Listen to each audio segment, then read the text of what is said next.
So welcome to Banjara Talkies episode 4. We have Dhruv from Delhi, New Delhi now with us, and he's been a musician for how many years, Dhruv? I was 7 when I started playing something, so it's been a while. Okay, so he's been a musician for a long, long time now, and we just want to know a little more about Dhruv and tell viewers about the same. The whole Banjara Talkies, as usual, would be divided into three parts, and we'll introduce you to each part as they come in. So, Dhruv, a little bit about yourself before we get started with the whole Banjara Talkies episode. Yeah, sure. So I'm, contrary to what my bio says on the page, I'm now going to be 22 years old, and I'm a self-taught guitarist. I am a guitar spanker. That's what my friends like to call me. Although I like to call myself a solo percussive acoustic guitarist. So where I use the entire body of the guitar to make sounds and sound like a one-man band.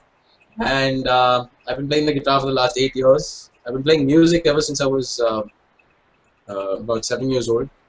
So it's been an absolutely fantastic ride. Learning many instruments along the way, and other than that, yeah, I spent a lot of time traveling around the world and living in various places and learning lots of things, new people, and of course, gradually growing a little fatter and weirder along the way, and and nothing more really. So, what other instruments do you play apart from the guitar? Well, if you're a guitarist, you can obviously play the bass. So I've been very thinking about the bass, and I implement a lot of techniques on the bass guitar, from the bass guitar onto the acoustic. I play. I enjoy a lot of percussive instruments like the drums. I love playing the djembe, the cajon. I try and implement a lot of techniques from those instruments and try to bring them together there. I also enjoy a lot of I dabble on the piano from time to time, although my skills have thoroughly degraded since when I quit the instrument. I'm a grade 4 pianist actually, but I've stopped for a while. So but every now and then I try to get my hands on the black and white keys and just try and have a little bit of fun. So I guess my main focus is the guitar, but yes, I do play a few other instruments. And all of them are almost all self-taught. Yeah, except for the piano, of course. I had lovely teachers for that for 7 years, and but everything else, I figured that I did whilst I did enjoy playing the piano, like under some great tutors and things like that. I thought maybe it'd be nice to sort of learn some stuff on my own, make a few mistakes, beat myself up over it and things like that when I do it on my own, and I think the best part about that was just learning the whole thing and then it just sticks. So yeah.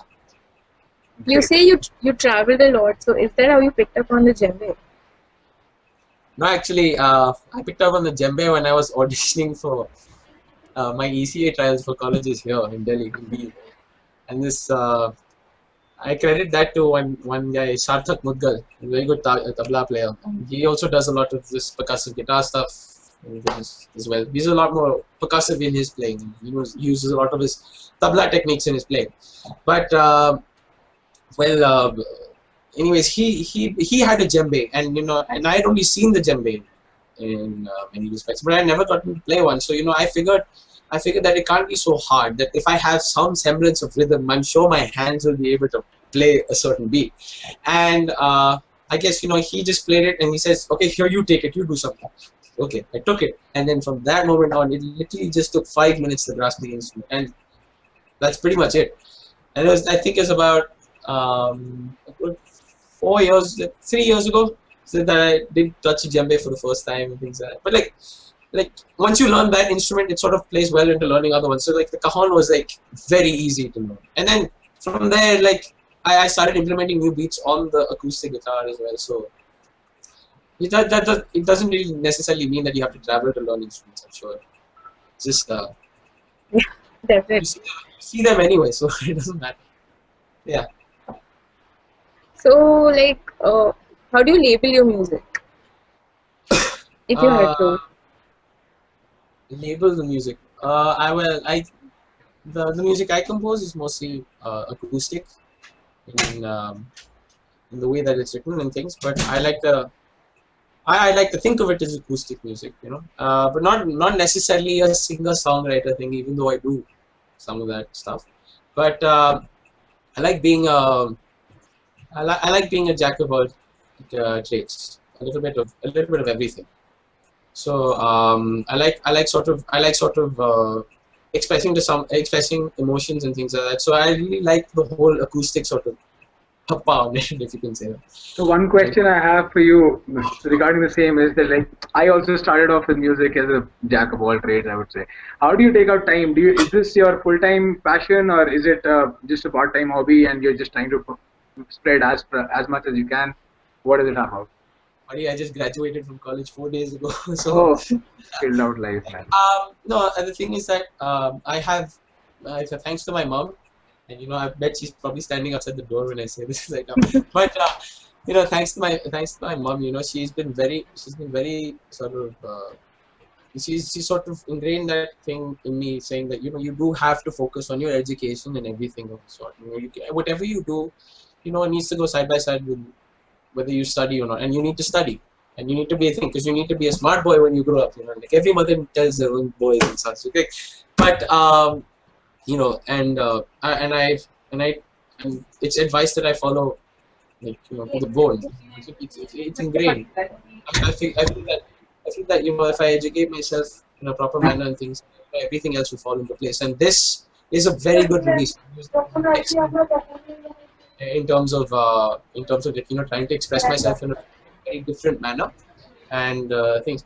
I mean, there are times in which, like, sometimes the responsibility of music does sometimes go a little overboard and does sometimes occasionally become a little full time. But I know how to set my responsibilities and priorities straight, and so you tend to find your time.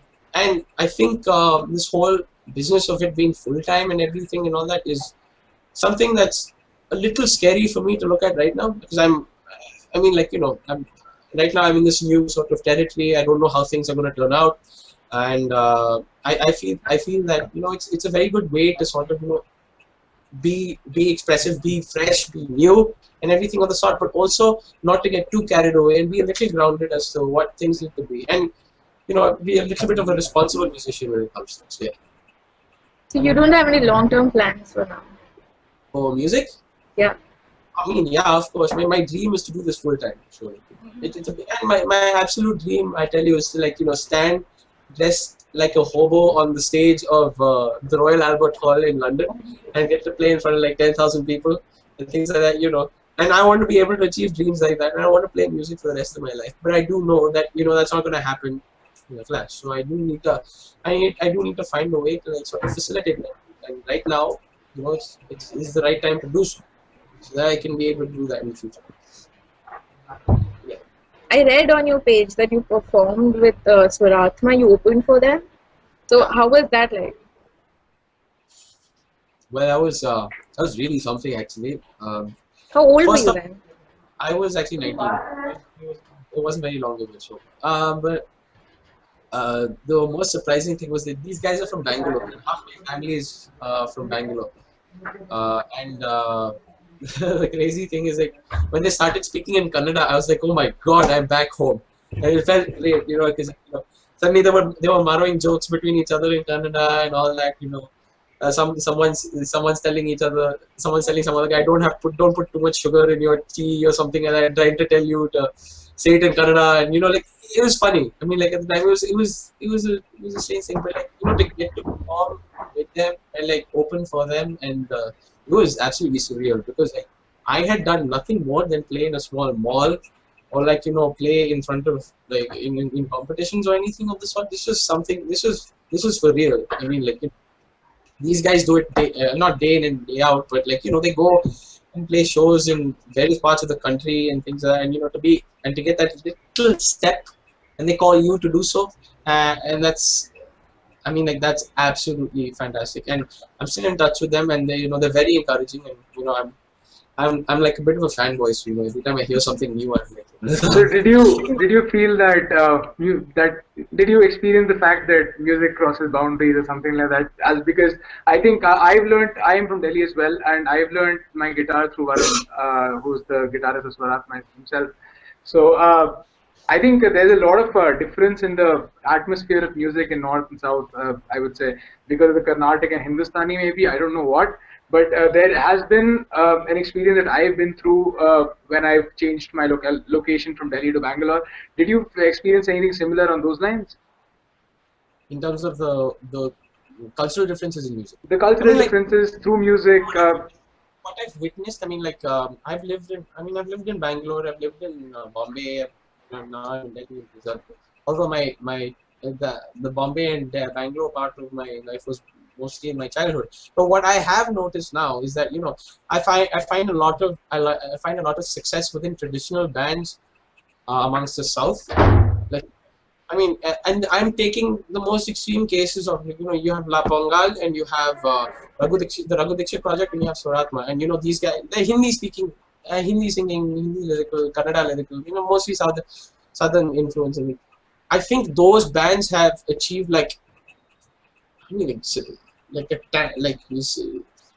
success in tenfold as compared to the more Sufi rock bands of the northern part of India. Come on, man! You have Indian Ocean Parikrama from Delhi. No, that's the thing. Now over here in the northern India, you have Indian Ocean, and you have, but the number of English-speaking bands that have generated success are more from the northern part of India. I in terms of what I've noticed. I mean, you have a lot of fusion rock here in the northern thing. In southern India, it's very traditional and things. Over here, there's a lot of, in the northern part, there's lots more electronica. There's lots more thing. When you go down towards Bombay, it's just like the two collide and things. It's literally, it's the whole divide it meets in the middle somewhere, and it happens to be a city. Bombay. So there's a certain number of things that you do notice, and but it's very difficult. You can't just say that there's that this exists here, that exists there, and things like. I might be wrong in what I'm saying, because I only notice some things here and there, but everything's a bit of a gray area as far as. But what I wanted to get out was that when you say that these are the kind of differences you're talking about, do you think it changes your music, your perception, and everything as you travel and as you go here and there? Yeah.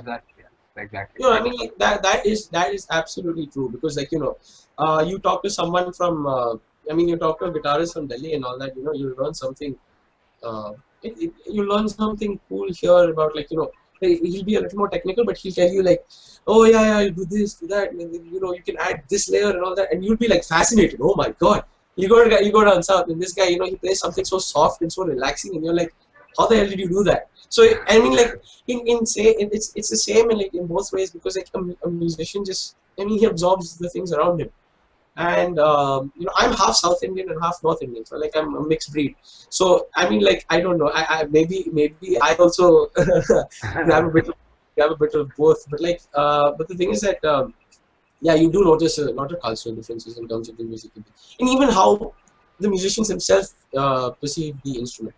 I mean, you can meet drummers who are completely different from the north and the south, and you can meet any musician. It doesn't matter, but I think that just that little bit of variety makes it it makes a host of difference as far as the music is concerned.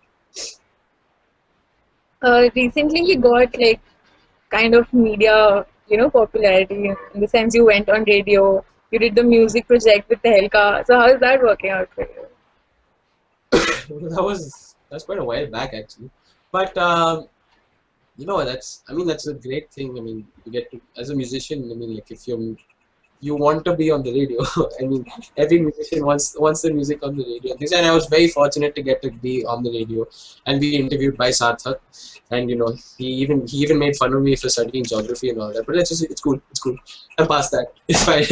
But it's very funny, and it was probably one of the best moments of my musical career so far, I think.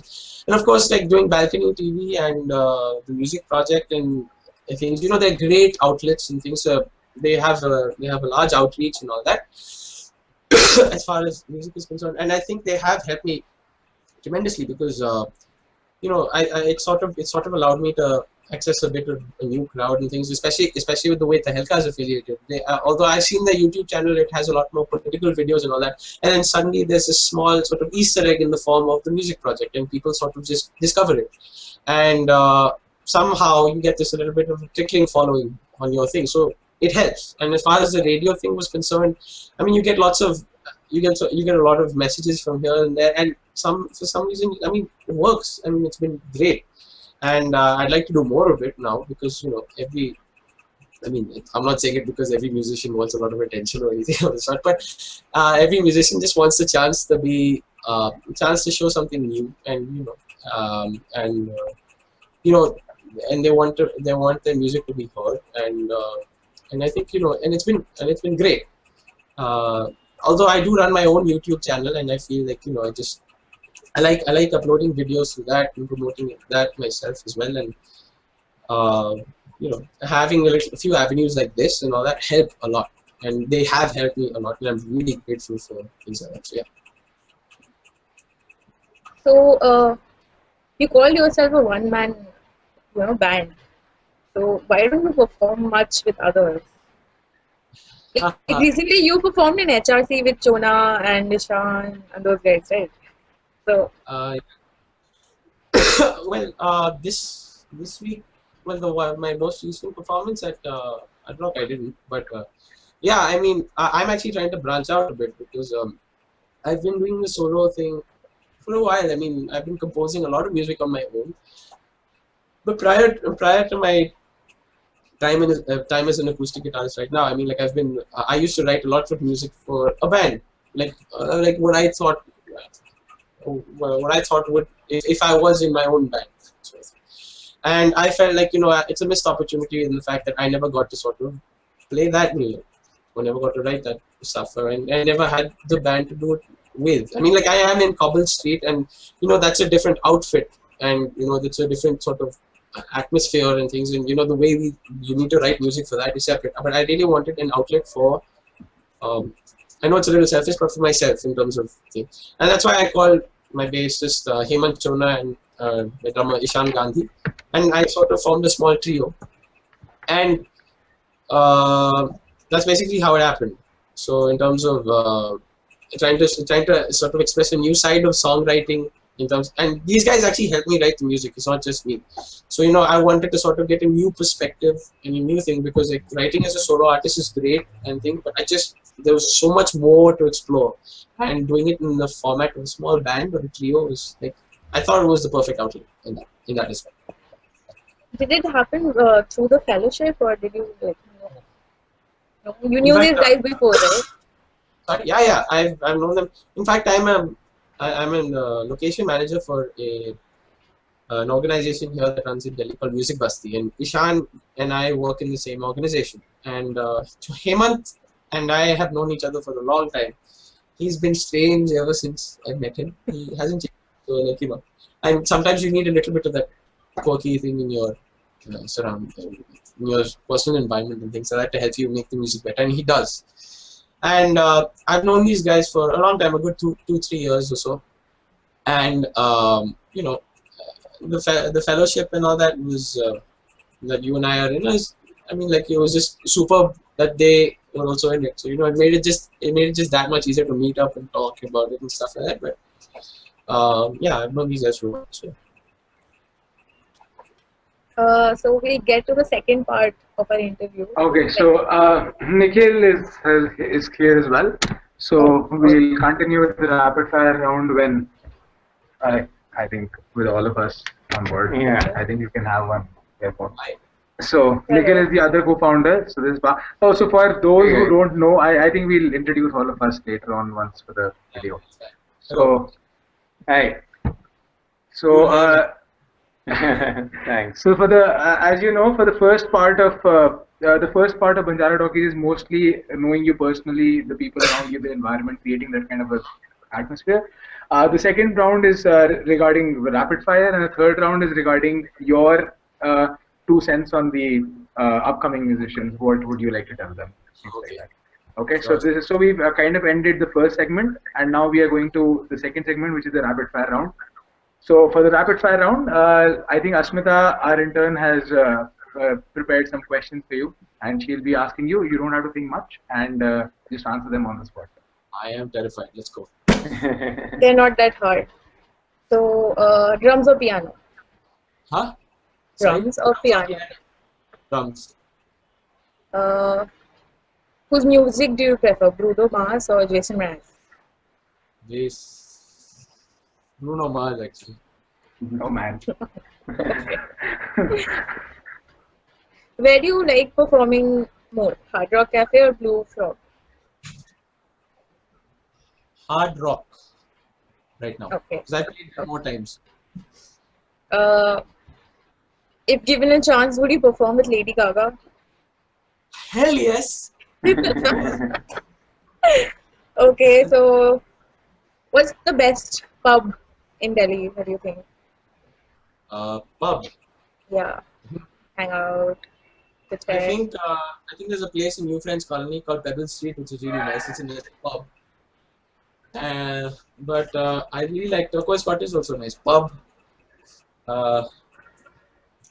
I like any place that serves really good nachos. That doesn't matter. If they serve good nachos, that pub is like the bomb. So it doesn't matter. Okay. PVR cinemas, huh? Oh no, that's not pub, man. Come on. But yeah. Yeah. Like Hard Rock, I love the nachos, and that's the first thing I go for whenever I have nachos. That's not a pub, but like yeah. Anyways. What's like the best date place in Delhi? Where would you take a date to?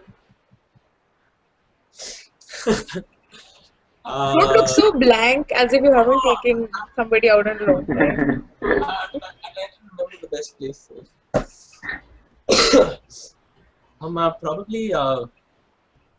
Probably one of the forts in Delhi. I mean, like Hoskas Village is the nicest, I suppose. Oh yeah, Hospital Village is also. I mean, it's a little predictable, but like you can do a little bit of everything over there, so it's probably nice. Yeah. So we move on to the last segment of the Banjara Talkie session, and this is regarding your input, your experiences, what you want others to learn from it, and how you can help upcoming artists on Tommy Jams and otherwise as well. So yeah, so from your experience so far, one thing that I want to ask on the top of my head is balancing your studies and music, right? How do you think they like? Is it a lot of people want to take up music full time and are waiting for that jump or something? What do you think? Is it better to stay grounded and wait for it, or is it just better to go for the kill? I mean, it can work both ways, but the idea is that if you're going to make the jump, you need to make sure that that you have some footing within whatever you're doing. So like if you want to make the jump to music full time, I mean like you can, and it's completely up to you. I mean the decision is up to you, but you should make sure that your footing within the music scene is strong enough for you to be able to do that. And or whether you're a producer or whether you're a musician or anything or a bit of both, you just need to make sure that you have the right foot.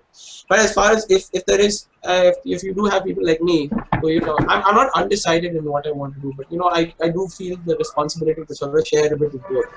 I think it's very important to sort of find a way to prioritize, and because when the time comes, when the time comes to perform, and you make sure that your performances are like they're grouped up a little and they don't interfere with say exam times or anything of the sort. Make sure that you keep a set time for your performances, or like a small period during the year.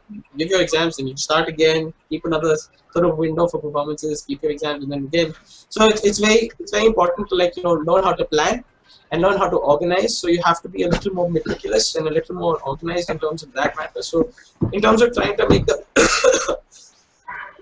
so this is if you want both of them to work. And of course this is also completely dependent on how confident you are in your abilities. Because if you feel that you can do both, then do both.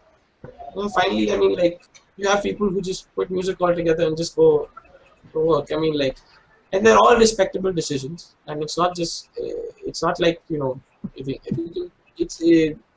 most people like to think that, paying musicians means like you're a little free with your time, you're a little thing. Sometimes it is true, but in other words, it's, I think it's a respectable decision either if you want to, if you just want to focus on your studies and you feel like you need to do it later, or you don't want to do it at all, or you want to balance both, or you want to go into music.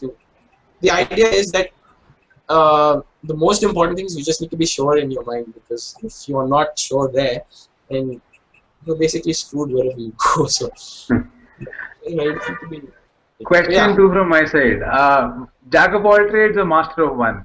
You've chosen Jack of all trades, I've chosen that too, but as in, do you think it works, or master of one, or to each his own, whatever?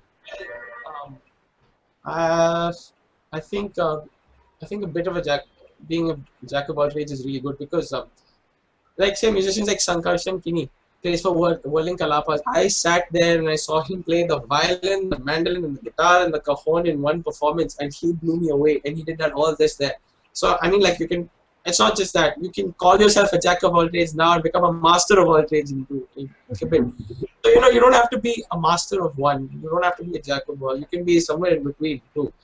So like that's actually where I think I am right now. Like, you know, I feel like my attention is mostly focused on the guitar, whilst, you know, I do focus a bit on maybe a few other instruments here and there, but like, you know, so it's good to find the middle ground between it.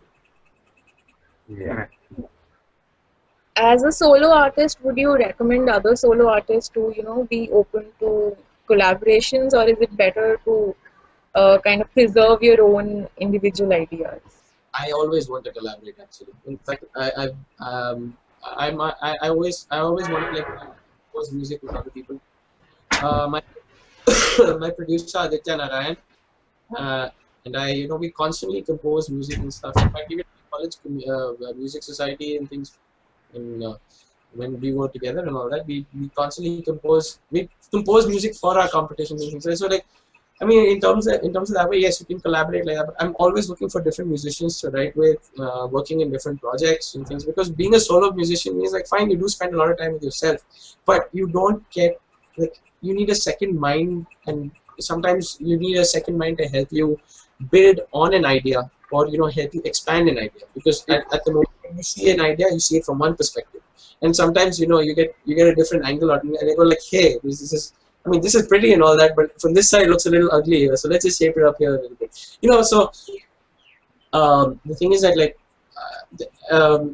you know, It adds a lot of richness to the experience, I think. Yeah. Yes. Put a little bit of garam masala in your life, you know, so it's nice that way. But you know, I've been meaning to work with a lot of guitarists and sort of do a very, like, you know, acoustic duo type work and things, compose acoustic duo tracks and things. You know, sort of expand on that a little bit, and of course, and work with the trio, work with my other band, Cobble Street, and, you know, of course, keep the solo thing. So I want to work on multiple fronts, not just the solo thing. So I feel that a collaborative effort is very, very important for you to do it. So what would you suggest, like a starting musician, like like you might have been like 5 years before today, 3, okay. So what would you suggest to them? Should they, you know, take the typical route of joining a band and then going through there, or like doing a solo work and collaborating with a few artists here and there? What would you suggest? Being a solo artist also means that you have to have the kind of music that will suit a solo environment. So, you know, if, like, for me, I'm a guitarist, so for me, if I develop that way, then I can be that solo musician. So ideally, what's most important is that you learn. You need to educate yourself as much as you can. In terms of, like, you know, learn every facet of the instrument that you're going to learn. Make sure that you know everything you possibly can about your instrument, and, you know, then gradually, once you spend time doing that, you know, and your process of learning doesn't mean that you do it alone and things. Find people who are similar, who have a similar mindset to you, but play different instruments. So, like, in the sense, like, if you love progressive rock, if you love metal and things like that, you know, and you feel like, you know, you're strong enough to sort of play those metal beats and strong enough to involve yourself in that, or as a drummer, and you find someone, you know, who really loves playing along with blast beats and stuff like that on the guitar, find a bassist who loves, like, playing. If you have someone with a similar mindset working with you, then what happens is you sort of correlate your learning experience together. So the idea is to learn initially, and yes, you can get in a band make sure that it's very important that you make sure that you get in the right mindset from the get-go, because you want some things like that to last. And if things don't last initially, then you're constantly finding yourself in one place, another, and things. So it's very important that you find a common mindset and you keep learning. Initially, you never stop learning. Even today, even I keep learning. So I don't stop that, because I go on YouTube, I'll find new videos, I'll talk to some guys, and he'll say, "Why the hell are you doing this?" I'm like, "Oh crap, I'm so sorry, bro. I didn't mean to." And then like I'm constantly trying to find things. So yeah, that's the most important. I have one question, but it's not really related to giving advice to other young musicians. It's about you, basically. That do you think music is something that comes naturally to you, or have you had to work after it? I've known people who've had it naturally thrust upon them, and of course forcefully thrust upon them. And I feel the people who, I'll get to whether I am that, but I feel the people who are who feel that it comes to them naturally enjoy it more, a little more, for those who go the whole, who feel like they need to be taught it and needs to be a little more rigorous in its mannerism, in its teachings and things like that. It needs to be for them. They tend to be a little more mechanical in their learning, and a little more they take everything in a little more procedural manner. I mean, that's what I've witnessed when growing up in various music things. So as far as it's been for me, I've transitioned, because initially it was it was taught to me. Music was something. I'd go for a class, the people would teach me, and then after a while I felt like once I got to teach myself, that whole natural fit, that sort of came later. So I think I'm a bit of both as far as it's concerned. So you don't have to be. You can still compose great music whether you're a natural musician or you're not. It doesn't matter. It doesn't have to come naturally. You can be a bit of both, and I think I'm fortunate enough to have been through both things to sort of open up that. So yeah. Cool. I think we've had half an hour of talk, so I think we'll wrap up with the session today. Just for those who are wondering, Asmita is our intern. She takes care of the BanjaraTalkies and journalism for Tommy Jams. She operates from Delhi. And this is Nikhil and Parth, who are the co-founders of Tommy Jams. And this is episode 4 of BanjaraTalkies, ending it with Dhruv.